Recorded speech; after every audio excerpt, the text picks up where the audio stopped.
কি অবস্থা দোস্ত, মন খারাপ কেন তোমার?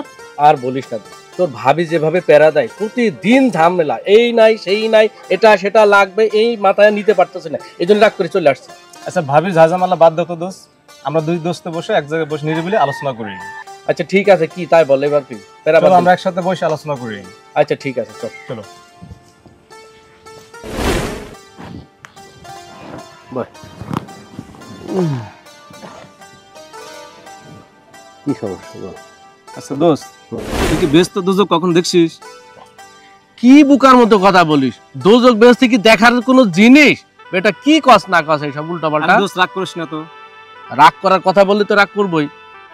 আরে পারে যারা সঠিকভাবে চলাচল করতে পারে তারাই কিন্তু পারে আর কি। চল, কি আর করা, আমারও মন খারাপ, একটু যদি রিফ্রেশ হওয়া যায় চল। শাইলা, এই শাইলা, বের হও, দেখো কাকে নিয়ে আসছি আমি। এই কি হয়েছে? ষাঁড়ের মতো চিল্লাও কেন? কাকে নিয়ে আসছো দেখি? তোমার হাতে বাজার কই? আরে বন্ধুরে পাইছি তো, বাজারের কথা ভুলে গেছি, বন্ধুরে নিয়ে আসছি। বন্ধু পাইয়া বাজারের কথা ভুলে গেছো? বাজার না এসে রান্না করবো কি? আরে বাবা, অনেকদিন পর দেখা, কি করব, ভুলে গেছি। আমি এত কিছু বুঝি না, বাজার নিয়ে এসে যাও। এবার দেখো তোমারে আর তোমার বন্ধুরে কাইটা আমি রান্না করবো, তারাও দেখাইতেছি মতো।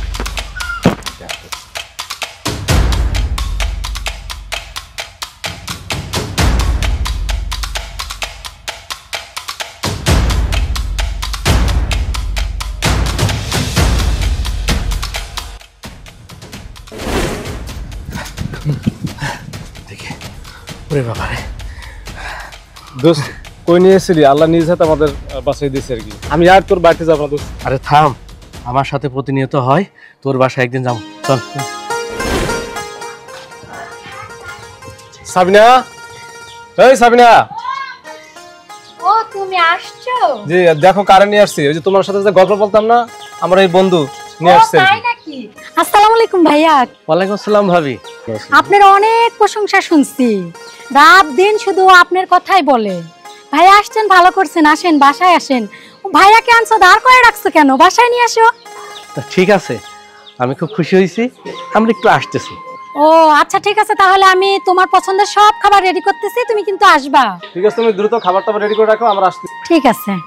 আর শোনো, তুমিও হচ্ছে ভাইয়াকে তাহলে নিয়ে যাও, তোমার সব পছন্দের খাবার আমি রেডি করতেছি। ঠিক আছে, তুমি রেডি করো, আমরা আসতেছি। আসবা কিন্তু তাড়াতাড়ি, হ্যাঁ? আমি কিন্তু তোমার জন্য টেনশন করব। ঠিক আছে। আচ্ছা ঠিক আছে।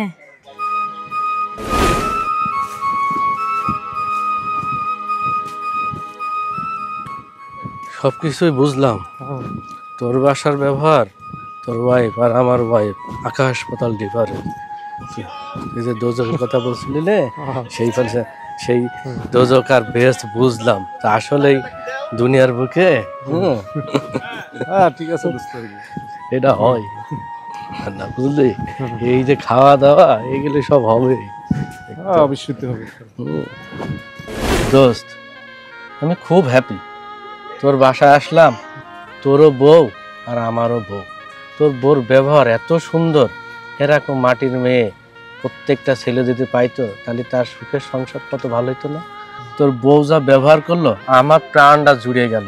ওই যে ওখানে বলছিলি না যে দোজক কি বেস্ট কি, আজকে আসলে আমি বুঝলাম যে তুই তোর মা বাবা বউকে নিয়ে যে সুখে আছিস, এইটা আমার কাছে মনে হয় বেস্ট। আমার বউর কথা শুনে মা বাপ ফেলে বউ নিয়ে আসি, বউর কাছে গেলে খালি তাড়া খায়, ব্যবহার ভালো না। তোর বউর এত সুন্দর ব্যবহার, তুই অনেক সুখী রে দোস্ত।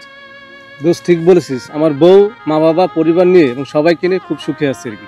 এটা আমার বেস্ট মনে হয়। আমি বুঝলাম এখন দোস্ত, বেস্ট কি আর দোজক কি। মানুষের বসবাস করে যে সুখ শান্তি, এখান থেকে বেস্ট খুঁজে পাওয়া যায়। আমি অনেক খুশি, তুই অনেক খুশি, তুই অনেক হ্যাপি। যে ছেলে তার বাবা মাকে নিয়ে বউকে নিয়ে সুখে জীবন কাটায়, এইটাই আমার কাছে বেস্ট মনে হয়। তুই সঠিক, আমি ছিলাম বেঠিক। অনেক ধন্যবাদ, তুই আমার চোখে আলো দিয়ে দিছিস।